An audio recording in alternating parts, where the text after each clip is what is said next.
Hello, मैं doctor आभा Srivastava Abhishree hospital से।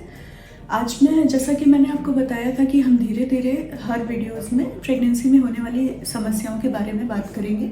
आपसे डिस्कस करेंगे कि कैसे हम इनकी इंटेंसिटी को मैलो डाउन कर सकते हैं और कैसे इनसे बचाव कर सकते हैं और कब हमें डॉक्टर के पास पहुंचना बहुत ज़रूरी है। तो जैसे ही पेशेंट कंसीव करता है, कोई भी महिला, पेशेंट कहना इतना उचित नहीं होगा, जैसे ही कोई महिला कंसीव करती है तो शुरुआत में उसको जो प्रॉब्लम आपने देखा होगा सबसे ज़्यादा होती है और लगभग सभी महिलाओं को होती है, वो होती है जी मचलाना, उल्टी, मॉर्निंग सिकनेस बोलते हैं जिसको हम। मॉर्निंग सिकनेस इसलिए बोलते हैं क्योंकि जी मचलाने की या उल्टियों की फ्रीक्वेंसी या प्रॉब्लम सुबह के समय ज़्यादा देखी जाती है, रहती है लगभग पूरे दिन ही है, पर शाम होते होते थोड़ा सबसाइड कर जाती है। तो ये प्रॉब्लम जैसे ही ओवरड्यू होता है, यानी कि 4 to 6 वीक्स प्रेगनेंसी में शुरुआत हो जाती है इसकी। 8 to 10 वीक्स में आप देखोगे मैक्सिमम इंटेंसिटी होती है, बहुत ज़्यादा जी मिचलाना, उल्टी, कुछ भी खाने का मन नहीं करता है महिला का।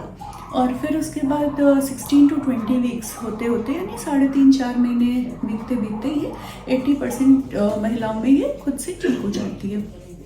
और नहीं भी ठीक होती है तो फिर दवाइयों से काफ़ी बेहतर कंट्रोल आ जाता है इस परेशानी में। तो ऐसे देखा जाता है कि ये डिपेंड करता है कि मतलब कई बार इसका जेनेटिक कॉज होता है, जैसे जिन माओं को बहुत ज़्यादा उल्टियाँ हुई उनकी बेटियों में या उनकी और ऐसी बहनों में, उनकी बहनों में ये प्रॉब्लम ज़्यादा देखने को मिलती है, पर इसका कोई ऐसा सीधा कोरिलेशन नहीं देखा गया है।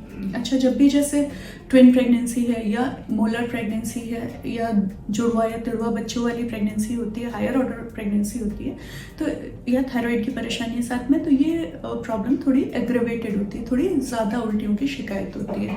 तो ऐसे में अल्ट्रासाउंड वगैरह करके हम इन चीज़ों को रूल आउट कर सकते हैं कि अगर किसी महिला को ज़रूरत से हद से ज़्यादा उल्टियाँ हो रही हैं तो कई 2 बच्चे 3 बच्चे तो नहीं ठहरे हुए।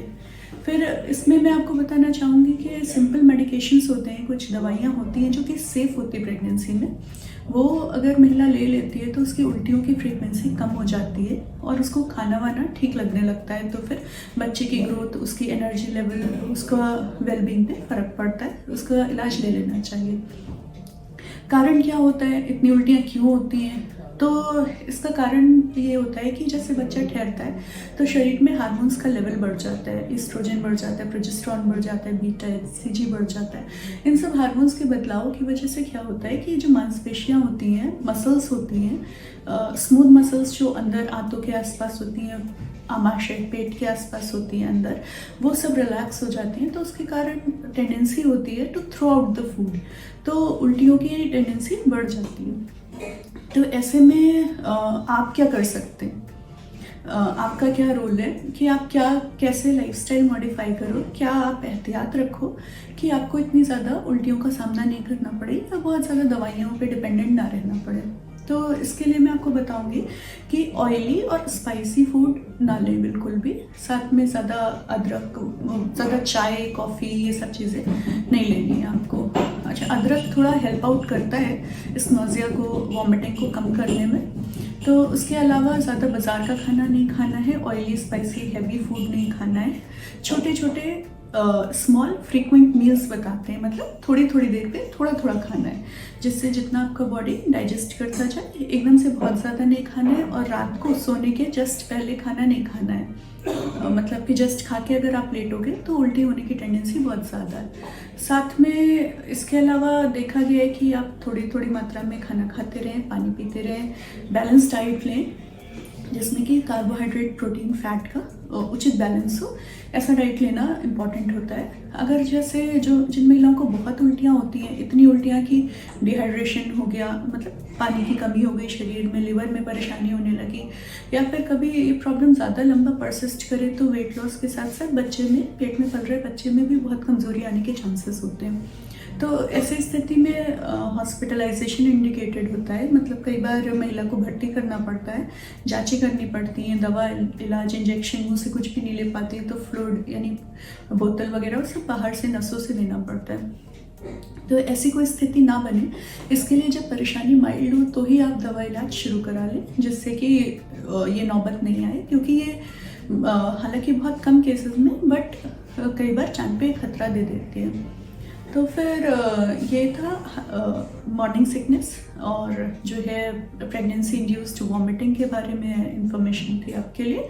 इसमें आप खाना खाने के बाद तुरंत लेटे नहीं, थोड़ा वॉक करके लेटे, स्पाइसी फूड नहीं खाएं, मिर्च मसाले नहीं खाएं ज़्यादा, और जो है स्मॉल फ्रीक्वेंट डाइट लें, पानी पिए, खुश रहें और अच्छे इन्वायरमेंट में रहें। बहुत ज़्यादा जो है तेज़ स्मेल जहाँ हो जिन एरियाज़ में, जैसे कि किचन में या कोई रूम जस्ट पेंट हुआ है, तो ऐसे इन्वायरमेंट में आप नहीं रहें, क्योंकि ये आपको ज़्यादा प्रोन करेगा उल्टियों वगैरह के लिए। उसके अलावा जो है विटामिन B6 और डॉक्साइलामीन सेफ होता है प्रेगनेंसी में, ये हम देते हैं, जिससे उल्टियों में कुछ कंट्रोल आ जाता है महीना के। और अगर थोड़ी बहुत वॉमिटिंग हो रही है या फिर जी मचला रहा है, तो वो यूजुअली बच्चे को कोई नुकसान नहीं पहुंचाता है, तो उससे आप घबराएं नहीं और जो है डाइट रिप्लेस करते रहें, पानी रिप्लेस करते रहें अपनी बॉडी में, जिससे कि आपके एनर्जी लेवल पे और बच्चे की ग्रोथ पे कोई असर नहीं पड़े। ये तो हो गया प्रेगनेंसी इंड्यूस्ड वॉमिटिंग, यानी कि कोई और परेशानी नहीं है शरीर में, बस प्रेगनेंसी के हार्मोन्स में जो की वजह से जो बॉडी में बदलाव आ रहे हैं, उसकी वजह से महिला को उल्टियाँ हो रही हैं या जी मचला रहा है। कई बार साथ में कोई एग्जिस्टिंग बीमारियां होती हैं, जैसे कि पेप्टिक अल्सर डिजीज़ है, या कोई लिवर की प्रॉब्लम है, या कोई और इन्फेक्शन हो गया, गैस्ट्रोएंटेराइटिस है, हेपेटाइटिस है, जिसका एक प्रमुख लक्षण होता है उल्टी, ठीक है, उल्टी जी मचलाना। तो अगर कोई और कारण नहीं है तो हम मान के चलते हैं प्रेगनेंसी इंड्यूस्ड वॉमिटिंग ही है। इसके लिए माइल्ड ट्रीटमेंट या फिर प्रिकॉशन से काम चलेगा, but we have to rule out कि साथ में कोई एग्जिस्टिंग परेशानी तो नहीं हो रही है, कि ये कारण इतनी ज़्यादा उल्टियाँ अगर हो रही हैं तो कोई और ऑर्गन या कोई और इन्फेक्शन बॉडी में तो नहीं है, तो उसका ट्रीटमेंट और जो है उसके हिसाब से मैनेजमेंट होना ज़रूरी है। और जो है बाकी शुरुआती 3 महीने 4 महीने होते होते ये प्रॉब्लम अपने आप सबसाइड होने लगती है, और 80% महिलाओं को खुद ही रिलीफ मिल जाता है इस प्रॉब्लम से धीरे धीरे। पर कुछ महिलाएं ऐसी होती हैं, स्मॉल प्रोपोर्शन होता है, जिनको पूरे 9 महीने इस परेशानी का सामना करना पड़ता है।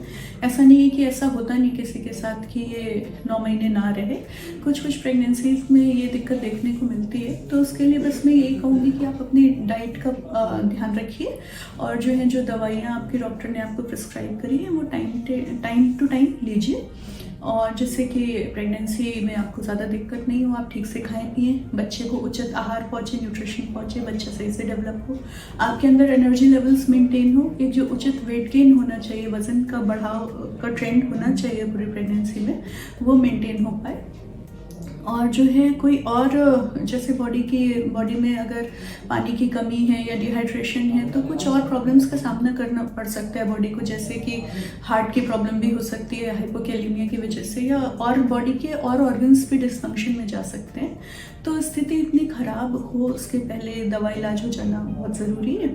और बाकी जो है आप अपने डॉक्टर से उचित परामर्श लेके और नज़रअंदाज नहीं करें किसी भी प्रॉब्लम को, और खुश रहें, सेफ रहें, और नमस्कार।